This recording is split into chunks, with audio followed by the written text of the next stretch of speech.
Hello friends, मैं हूं Sujit. Boutique ज्ञान यूट्यूब चैनल पर आप सभी का स्वागत करता हूं। दोस्तों, आज के वीडियो में हम आपसे शेयर करेंगे बुटीक में कस्टमर के कपड़ों की पहचान कैसे रखें। दोस्तों, अगर आप हमारे चैनल पर नए हैं और आपने अभी तक हमारे चैनल को सब्सक्राइब नहीं किया तो प्लीज़ हमारे चैनल को सब्सक्राइब कीजिए, क्योंकि हम आपके लिए पोस्ट करते रहते हैं बुटीक मैनेजमेंट के रिलेटेड सारी वीडियोस। तो चलिए दोस्तों, इस वीडियो को स्टार्ट करते हैं।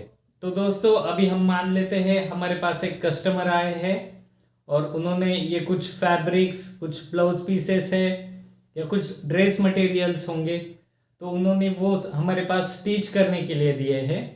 तो सबसे पहले हमें उनसे जानना होगा कि उन्हें किस फैब्रिक का क्या पैटर्न चाहिए या कौन से ब्लाउज पीस का क्या पैटर्न उन्हें स्टिच करके चाहिए। तो दोस्तों, अभी हम स्टेप बाय स्टेप ये पूरी जानकारी उनसे हम पता कर लेंगे और हमारे ऑर्डर बुक पर उसे मेंशन करते रहेंगे। तो सबसे पहले दोस्तों, ये है ब्लाउज जिन्होंने मेजरमेंट के लिए दिया है। तो सबसे पहले हमें यहाँ पर कस्टमर का नाम लिखना है, जो कुछ भी नाम है मैं यहाँ पर XYZ लिख देता हूँ और यहाँ पर स्टेप बाय स्टेप अभी हम सब नोट डाउन करेंगे। तो ये जो ब्लाउज है उन्होंने मेजरमेंट के लिए दिया है, तो यहाँ पे हमें लिखना है navy blue blouse for measurement. आपके हिसाब से कोई भी लैंग्वेज हो तो उसी लैंग्वेज में आप इसे लिख सकते हैं ताकि आपको समझ में आएगा।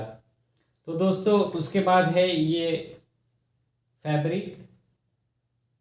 तो इसका हमें सबसे पहले कलर या कुछ भी इसकी पहचान हमें इस ऑर्डर बुक के ऊपर लिखनी है। तो ये है प्रिंटेड ब्लाउज।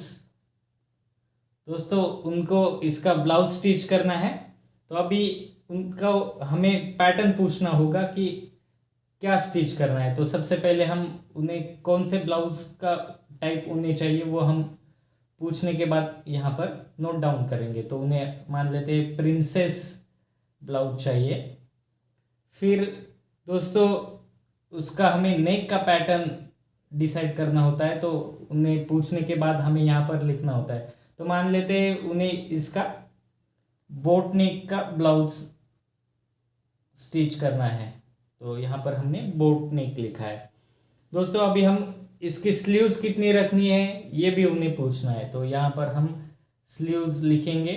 उन्होंने बताया कि मुझे हाफ चाहिए, तो यहाँ पर हमने मेंशन किया हाफ स्लीव्स। फिर दोस्तों, कुछ और बातें होती है, वो अगर कुछ कहते हैं कि उन्हें कुछ शो बटन्स चाहिए या कुछ ऐसे कई सारी चीज़ें होती है, अगर वो चाहिए तो इसके नीचे हमें नोट डाउन करते रहना है। अभी ये सेकंड वाला ब्लाउज पीस है, तो यहाँ पर हम इसका डिटेल लिखेंगे। तो सबसे पहले ये ब्लाउज पीस क्या है इसे हमें खोल के देखना होता है। तो ये है खन वाला ब्लाउज, तो यहाँ पर हम लिखेंगे खन। तो सबसे पहले इसका पैटर्न पूछेंगे, प्रिंसेस है। फिर इसका नेक है, फ्रंट वाला नेक जो रखना है वो राउंड नेक रखना है। फिर बैक वाला जो नेक है वो भी राउंड रखना है। दोस्तों, अभी उन्होंने कहा है कि इसके पीछे वाले गले में कुछ डोरी और लटकन डाल दीजिए, तो मैं यहाँ पर वो भी मेंशन कर दूंगा, कॉर्ड एंड लटकन्स। फिर दोस्तों, उन्हें इनकी जो स्लीव्स रखनी है तो वो भी हाफ स्लीव्स कहा है उन्होंने, तो मैं यहाँ पर हाफ स्लीव्स मेंशन कर दूंगा। फिर दोस्तों, इसका जो फ्रंट नेक कितना रखना है या बैक नेक कितना रखना है वो भी हमें यहाँ पर मेंशन करना होता है। दोस्तों, अभी चलिए, उन्होंने दिया है ये ड्रेस मटेरियल, उनको इसका जो है वो सलवार सूट सिलवाना है, तो यहाँ पर मैं लिखूँगा 3rd नंबर। तो ये जो ग्रे कलर है वो टॉप के लिए दिया है और इसके अंदर जो ब्राउन कलर है वो पैंट के लिए यूज़ करना है। तो सबसे पहले मैं यहाँ पर लिखूँगा जो उनका पैटर्न है उन्हें ये सलवार सूट स्टिच करना है, तो मैं यहाँ पर लिख देता हूँ सलवार सूट। फिर दोस्तों ग्रे कलर का जो है वो टॉप है, तो उसके रिगार्डिंग हमें उनसे जानकारी लेनी होती है कि उसका गला कैसे रखना है। तो उन्होंने बताया फ्रंट वाला राउंड रख दीजिए, बैक वाला नेक जो है वो भी राउंड रख दीजिए, और इसमें जो ब्राउन कलर का फैब्रिक आया है उससे उन्हें सलवार स्टिच करनी है। तो यहाँ पर मैं कलर के साथ उसके आगे लिखूंगा कि उसका क्या स्टिच करना है। तो ब्राउन कलर के आगे मैंने लिखा है सलवार। तो दोस्तों ये हो गया ये। अभी यहाँ पर जगह नहीं है तो हमने इसके आगे एक ब्लैंक पेज छोड़ा है, तो यहाँ पर मैं मेंशन कर देता हूँ। तो दोस्तों अभी अगला है ये फैब्रिक, तो इसके ऊपर मैं लिख देता हूँ मल्टी कलर। तो दोस्तों ये है टॉप। फिर टॉप का जो मेजरमेंट है या उसके कुछ डिटेल्स है तो हम इस ऑर्डर बुक के ऊपर नोट डाउन करेंगे। तो मल्टी कलर ये टॉप हो गया। इसका उन्हें रखना है बोट नेक। इसके जो स्लीव्स है उन्हें 3/4 रखनी है, तो यहाँ पर मैं मेंशन कर देता हूँ 3/4 स्लीव्स। फिर दोस्तों ये जो है इसकी उन्हें सलवार नहीं सीनी है, उन्हें सिगार पैंट चाहिए। तो मैं फिर यहाँ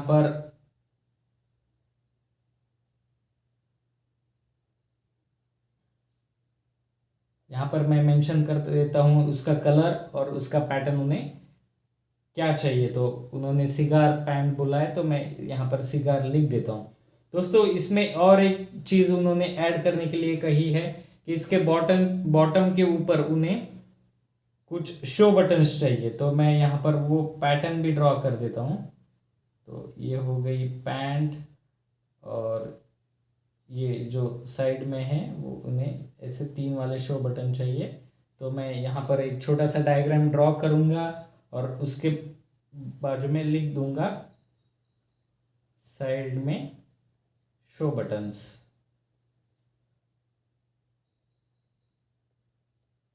तो दोस्तों ये हो गया इस ड्रेस का जो कुछ भी डिटेल्स है। अभी उसके बाद है ये आगे वाला ड्रेस। तो दोस्तों ये है रानी कलर और उसके साथ आई है नेवी ब्लू कलर सलवार के लिए फैब्रिक। तो दोस्तों यहाँ पर मैं लिख देता हूँ, कलर के साथ लिख दूंगा। तो ये जो है रानी कलर का है वो टॉप है, और सिंपल टॉप उन्हें स्टिच करना है। तो जो नेक है, फ्रंट वाला नेक भी राउंड है और बैक वाला नेक भी राउंड है। स्लीव जो है वो उन्होंने शॉर्ट स्लीव्स कही है, तो स्लीव्स यहाँ पर मैं लिख दूंगा शॉर्ट स्लीव्स। दोस्तों ये अभी सारे डिटेल्स हमने तो ऑर्डर बुक के ऊपर मेंशन कर दिए हैं।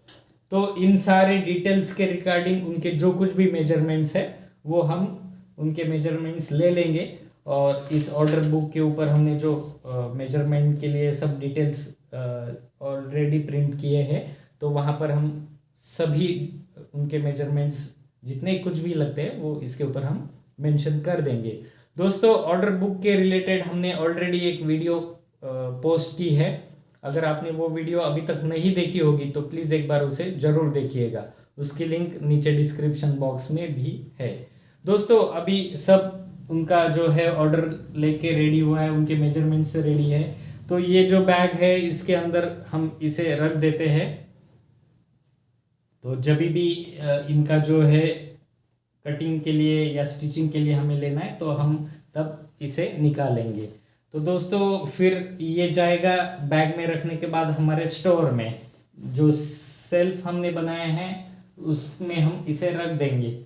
लेकिन क्या होता है, ऐसे बैग में हम रखेंगे तो बाद में हम कंफ्यूज हो जाते हैं कि ये बैग किसका है या इन्हें ये किसने दिया है, तो हम कंफ्यूज हो जाते हैं। तो इसके लिए हम एक ट्रिक यूज़ करते हैं। तो ये जो है वो स्टिकर है, तो इसके ऊपर हम उन कस्टमर का नाम लिख देते हैं। तो मान लीजिए XYZ है, उनका जो बिल नंबर है वो यहाँ पर हमने लिख दिया। अभी उनका जो डिलीवरी डेट है तो वो भी हम यहाँ पर मेंशन कर देंगे। जो कुछ भी है, 8 दिन के बाद है, 10 दिन के बाद है या 2 दिन के बाद है, वो सब हम इसके ऊपर मेंशन कर देते हैं। और कितनी सारी चीज़ें हैं यहाँ पर, 5 है, तो हम यहाँ पर इसके ऊपर लिख देंगे। तो इसे हम ये स्टिकर को यहाँ से निकाल के इनके बैग के ऊपर इसे हम चिपका देंगे और स्टेपलर से इसे एक स्टेपल भी कर देंगे ताकि वो कुछ ये ना हो जाए।